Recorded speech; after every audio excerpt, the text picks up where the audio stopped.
Halo semuanya, pada hari ini saya akan menjawab pertanyaan dari Pak Franklin, yaitu guru SBK, selaku guru SBK pada sekolah saya. Jadi, pertanyaan pertama, mengapa apa perbedaan dari physical distancing dengan social distancing?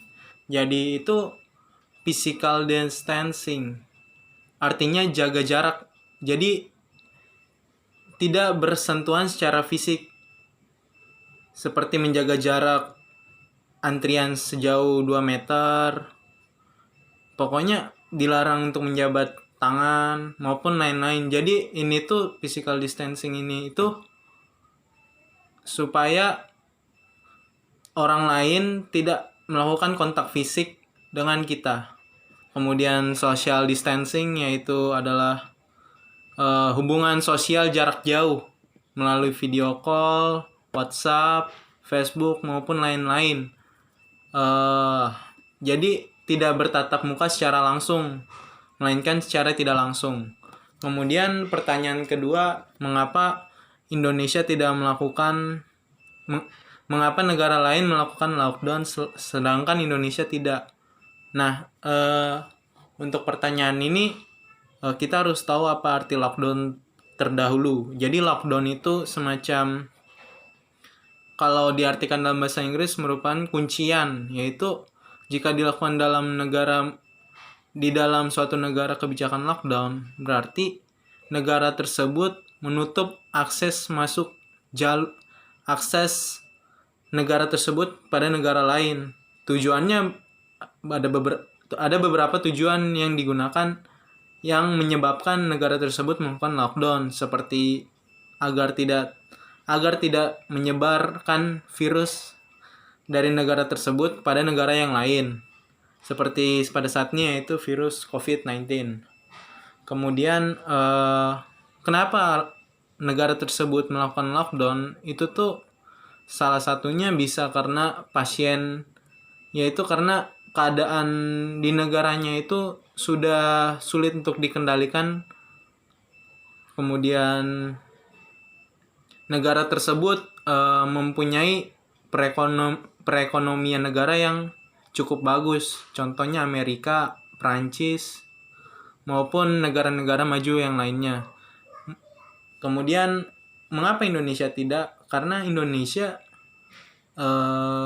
bisa dibilang negara berkembang yang belum terlalu bagus perekonomian negaranya, sehingga apabila terjadi lockdown di Indonesia itu sangat berakibat fatal bagi ekonomi yang ada di Indonesia.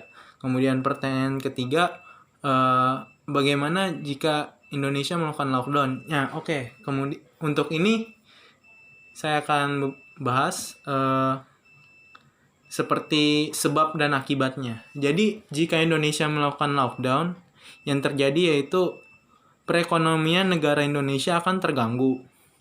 Jika perekonomian negara terganggu, maka akan berdampak pada sektor informal yang tidak akan mendapatkan penghasilan. Kemudian berdampak pada sektor industri yang tidak dapat memproduksi barang-barang yang akan diproduksinya. Nah, hal ini akan berakibat fatal sebab akan terjadi yang namanya kelangkaan barang. Dengan terjadinya kelangkaan barang ini akan terjadi yang namanya inflasi.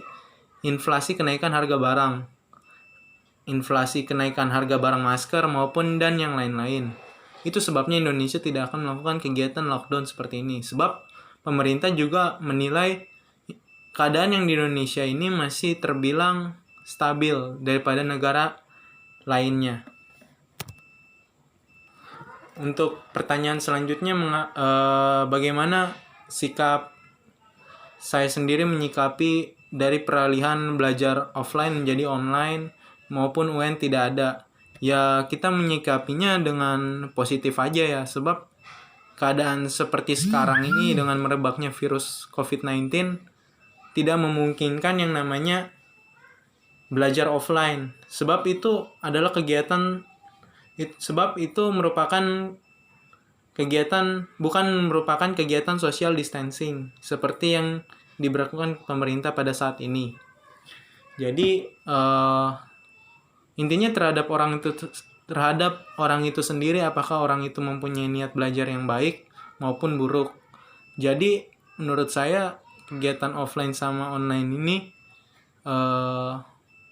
sama saja, hanya beda tempat.